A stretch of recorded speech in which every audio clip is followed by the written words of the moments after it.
మీ వారసులు ఎవరైనా డాక్టర్స్‌గా గాని ఆ ప్రొఫెషన్‌లో ఉన్నారా? రాబోతున్నారా? లో మా పిల్లలందరూ కూడా అంటే మా పిల్ల ఇద్దరు అబ్బాయిలు ఒక అమ్మాయి. సో వాళ్ళు కూడా ఎప్పుడు ఎప్పుడు కూడా డాక్టర్ కావాలని వాళ్ళకి ఉద్దేశం లేకుండే. హ్మ్. ఎందుకంటే నా స్కెడ్యూల్ చూసేసి వాళ్ళు భయపడేవారు.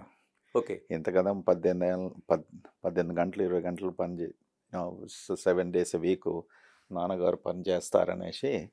బట్ దే ఆల్సో వాళ్ళు కూడా బాగా చదువుకున్నారు. మంచి ఐవీ లీగ్ ఇన్స్టిట్యూషన్స్ వాటన్ నుంచి ఇటువంటి కాలేజెస్ నుంచి వాళ్ళు గ్రాడ్యుయేట్ అయ్యారు, ఎంబీఎస్ చేశారు. సో అబ్బాయిలు ఇద్దరు కాలిఫోర్నియాలో ఉన్నారు. హ్మ్. అండ్ విచిత్రం ఏంటంటే డాక్టర్ కాకున్నా కూడా మా పెద్దబ్బాయి ఈజ్ ద ఎండి హ్మ్. Of health care ventures and investments, one of the largest firms. ఆయన సుమారుగా ఒక 6 బోర్డులో కూర్చుంటాడు. ఈజ్ హ్మ్. Only 38 years old. ఓహ్! ఎస్. మా గ్రేట్. మా రెండో వాడు ఈ వాజ్ ఇంట్రెస్టెడ్ ఇన్ మెడిసిన్, కానీ వాడు కూడా వాటన్ బిజినెస్ స్కూల్కు వెళ్ళాడు. తర్వాత అన్నాడు దీని తర్వాత నేను చేస్తాను మెడిసిన్ అనేసి. హ్మ్. వాని మీద బాగా హోప్స్ ఉండే. Both kids are very brilliant kids, కానీ చేయలేదు. సో మా అమ్మాయి కూడా she didn't go towards medicine. Okay. Yeah.